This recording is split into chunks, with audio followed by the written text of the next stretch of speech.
Okay, I've made a couple of technological changes, and let's see if we can get through some more here. We were talking about mood disorders, and we stated that 3-month-olds can show depressive symptoms. Young children typically do not show classic mania or bipolar symptoms, and mood disorders may be misdiagnosed as ADHD.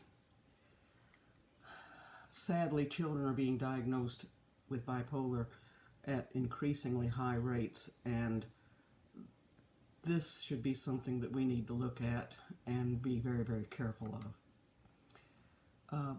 Depression in the elderly is something to worry about. There is a high number of depressed older Americans, and one of the reasons is because of so many losses that they are experiencing in their life. And this is something that needs to be addressed, and in my next video I'm going to talk about grief. But this is not what we're talking about when we're talking about depression related to a diagnosed mood disorder. It can co-occur with other disorders, especially anxiety disorders. There is more of an equality of occurrence after 65.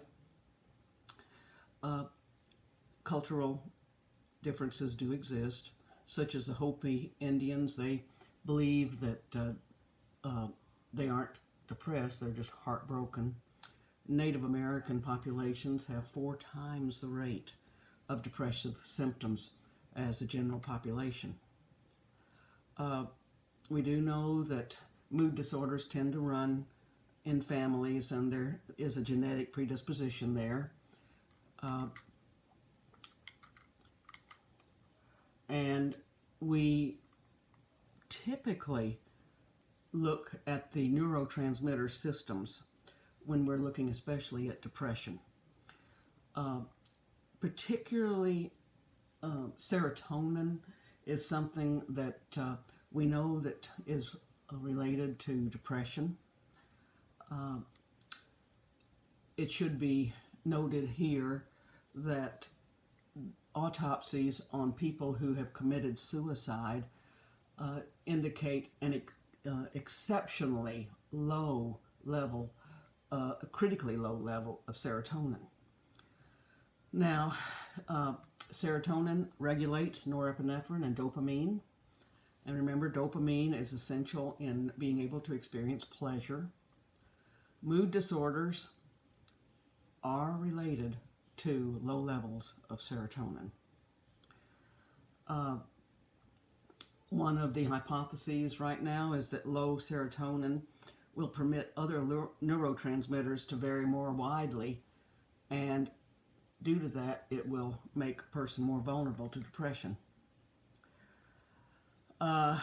In looking at the endocrine system, we know that an elevated cortisol level can contribute to mood disorders, and that cortisol is related to stress.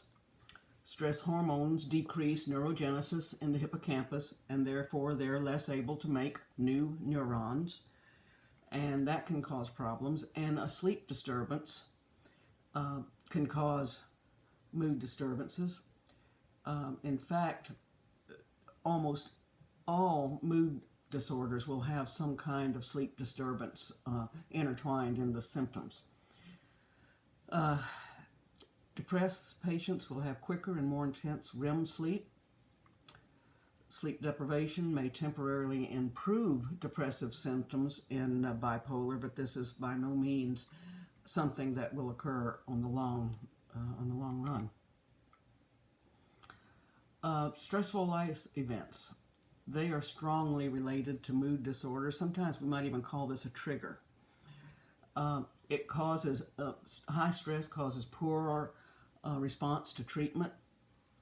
It extends the time that a person will experience mood disorders before remission. The life events matter, and you have to take those into context when you are examining mood disorders. The gene-environment correlation, people who are vulnerable to depression may be more likely to enter situations that will lead to stress. And the relationship between stress and bipolar is very strong.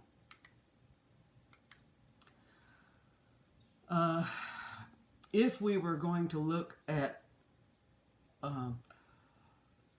mood disorders from a behavioral viewpoint, we would say that it is learned. And it is learned through watching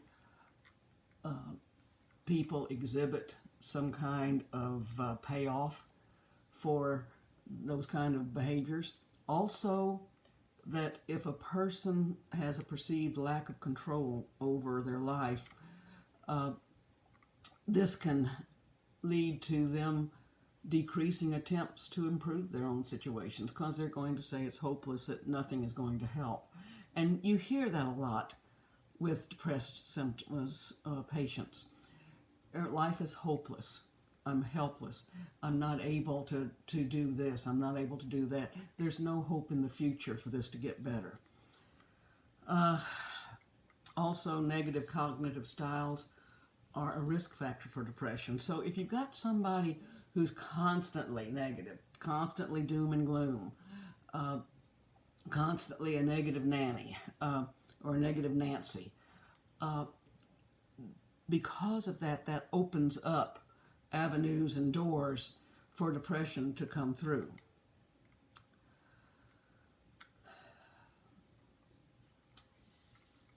The slides here say internal attributions, that negative outcomes are one's own fault. Well, what this says is that if you've ever heard of the term,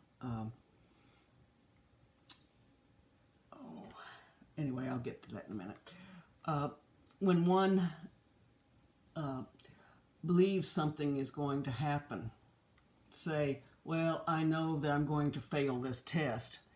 Well, that is, you get to being in that mindset, and it's a predestined then type of outcome because you believe it's going to happen, and your own behavior actually contributes to it coming about.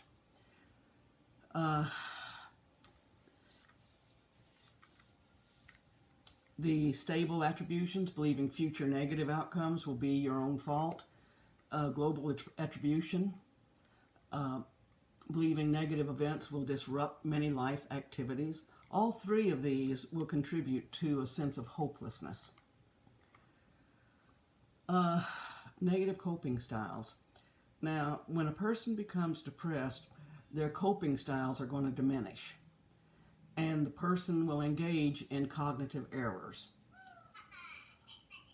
There will be a tendency to interpret life's events negatively, and there will be an overemphasis of the negative aspects of a mixed situation. Basically, it will lead to overgeneralization where they believe there's negative in all situations. So, negative errors and the depressive cognitive triad. Here we are. You think negatively about yourself, you think negatively about the world, and you think negatively about the future. And so it just plays on each other. And this is part of the cognitive theory of mood disorders. Okay? So,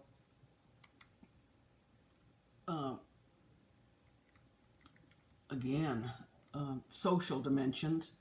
Well, a person might be very, very... I know a lady that was so depressed because she wasn't married that she could not pull herself out of it. She thought that her whole life was a failure because she wasn't married. And so everything then was a failure. That's one aspect of it, or getting into a marital relationship that is dissatisfactory. That can lead to depression. this particularly is strong in males. Everybody really needs a support system. The minimum of one, but a person really needs to have a system in place that will help them and hold them up in times that they are low or experiencing emotional challenges. If a person does not have a support system, this can actually predict a late onset depression. Substantial social support predicts recovery from depression. And so you can see how the support system is definitely a critical factor in a person's life and recovery. Women account for 7 out of 10 cases of major depressive disorder, and women also have higher rates of anxiety disorders. Okay, why is it that women have more problems with depression? Well, first of all, are the men reporting their depression as much as are occurring? We've talked about this before, where men have a tendency that they've been taught to suck things up, to gut it out, and to show any weakness actually decreases their maleness. Okay. Now, another aspect, women are socialized to verbalize their emotions. They are more cognizant of their emotions, and they're socialized to have a stronger perception of emotions and being able to not control emotions. Parenting style can figure into this. That can actually make girls either more dependent or less dependent. And women are more sensitive to relationship disruptions. The women have a radar, and they can zero in very quickly when there's tension, when there's something going wrong in a relationship, in a breakup.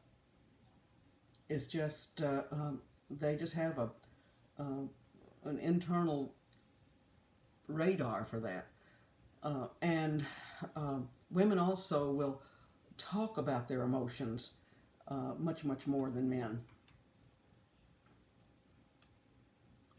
Now, the integrative theory says that there is an overactive neurobiological response to stress, and that there is an inadequate coping and depressive cognitive style, so therefore biological, psychological, and social factors all influence the development of mood disorders.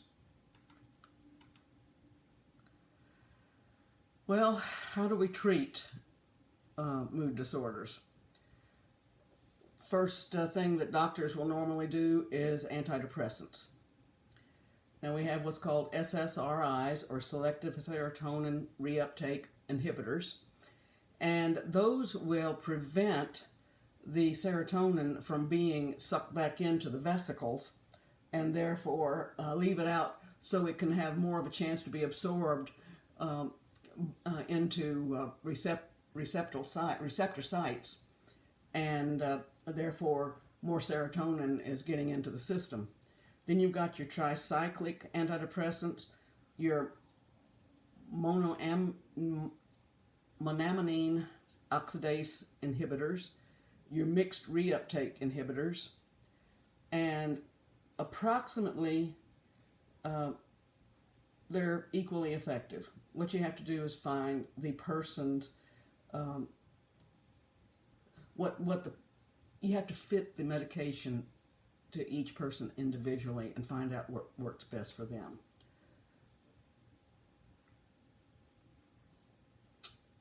You have to be careful with your SSRIs because for some reason it tends to increase the risk of suicide in teenagers. It can pose a higher risk of suicide in some adults. Also, you have to be very careful of an overdose of SSRIs not the pills, but the over amount of serotonin that is actually flooding into the body that can cause some serious side effects. Negative side effects of SSRIs are common. Everything from a decreased sexual drive to immense weight gain. Your tricyclic antidepressants, that's like your Tofranil, Elavil. The mechanisms are not well understood. They tend to block the uptake of norepinephrine and some other neurotransmitters. The negative side effects are common. Weight gain, drowsiness, etc. When a person is put on a tricyclic, discontinuation is common. If this is taken in excessive doses, it can be lethal. Your mixed uptake inhibitors, they will block the reuptake of norepinephrine as well as serotonin. The best known is Effexor. It has fewer side effects than SSRIs. Now your Effexor, it has an element added to it to try and increase the energy level, but this is one that has a very, very bad side effect of weight gain. It is not uncommon to see somebody gain more than 25 pounds when they go on Effexor. Now the Mayo inhibitors, these are enzymes that break down serotonin and norepinephrine. They're as effective as tricyclics, but they have fewer side effects. But they're dangerous in combination with certain foods like beer, wine, red wine, cheese. They're also dangerous in combination with cold medicines. Now, people who have bipolar, and especially trying to address the lithium aspect of it, and the manic aspect of it, may be put on lithium carbonate. Actually, it's a salt, and it is the treatment of choice for bipolar disorder. It's considered a mood stabilizer because it treats depressive and manic symptoms. It's toxic in large amounts. The dose has to be carefully monitored, and it's effective in about 50% of the patients. Why it works, we don't know. It's still unclear. ECT, electroconvulsive therapy. This is basically a last choice type of treatment that is chosen, especially for depressed patients, after they've gone through therapy and gone through many types of medical intervention and several, everything that the doctor can think of. Then, as a last resort, he'll order up ECT. Now, what happens is they will attach electrodes to the brain, or to the skull, the head, and they'll give them a very, very slight millivolt of electricity that passes through the skull, through the brain, and this causes a seizure in the brain. It's only a very, very temporary seizure, but the problem is they don't undergo one. They have to go a series of these over a series of weeks. Immediately after ECT, the person will have complete memory loss for about 6 hours. Then gradually they'll get their memory back. And if a person undergoes multiple treatment rounds, the more that they will incur, the more long-term memory loss will start occurring. Now, the side effects, again, short-term memory loss will occur immediately after the ECT. And the more patients have additional rounds of ECT, the more long-term memory loss will occur. Another downside of ECT is it's almost guaranteed if you have one treatment of ECT, which I said results in, maybe over several weeks. The treatment rounds go over several weeks. Once this occurs, then the person can expect that they're going to have additional treatments in the future. Your TMS, transcranial magnetic stimulation. They use magnets to generate a localized electromagnetic pulse. It can cause occasional headaches, very few other side effects. It's less effective than ECT, but it can be combined with medications. The treatment of choice basically for depression is cognitive behavioral therapy. It addresses cognitive errors in thinking. It also includes behavioral components. Then you have interpersonal psychotherapy, which improves that focuses on relationships and figures out what you're doing that can be improved in your relationship interactions. There's the prevention, which is preemptive psychosocial care for people at risk for depression. And then there's medication for your bipolar. And then another thing that we don't talk a lot about is family therapy. And family therapy can be very helpful with bipolar and your major depressive patients, because it will address elements of the family behavior that are actually contributing to the problem. And once that's addressed, it can very, very much be contributing to the success of the person resolving the mood disorder. Suicide, it's the 11th leading cause of death in the United States. This is probably a bad figure because it's underreported. The actual rate may be 2 to 3 times higher. It's more common among white and Native Americans. It's the very high cause of death in young adults. Actually, it's the 3rd leading cause of death among teenagers. The 2nd leading cause of death in college students, and 12% of college students will consider suicide in a given year. Males will complete suicide more than females. Females will attempt suicide more than males. The reason is males will use more lethal methods when they attempt it, like guns. Violent methods of suicide are often used by the males, and less violent, say more passive types of suicide are attempted by females. For example, males may try to commit suicide by shooting themselves, females by overdosing. The exception, suicide is more common among women in China. Now this may reflect culture, because suicide is seen as an honorable solution to problems in the Orient. Risk factors, suicide in the family. If the family has a history of suicide, low serotonin levels. If there's a pre-existing psychological disorder, especially depression.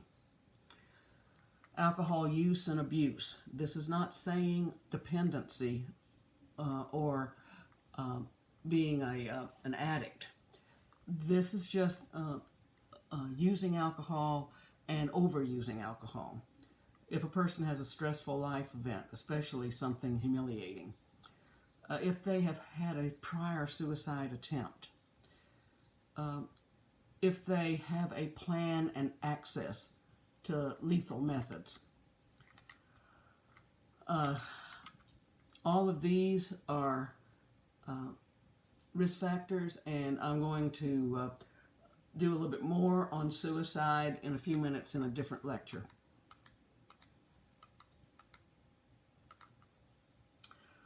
All mood disorders share gross deviations in mood. Common biological and psychological vulnerabilities are present. Mood disorders occur in children, adults, and the elderly. The onset can be caused by a trigger, a stressful life event, a lack of a social support, a differential response to medication. And at this time, that is the end of this part of the mood disorders lecture. I'm going to add another overview of mood disorders in the next lecture, and I will also add a lecture on grief and a lecture on suicide.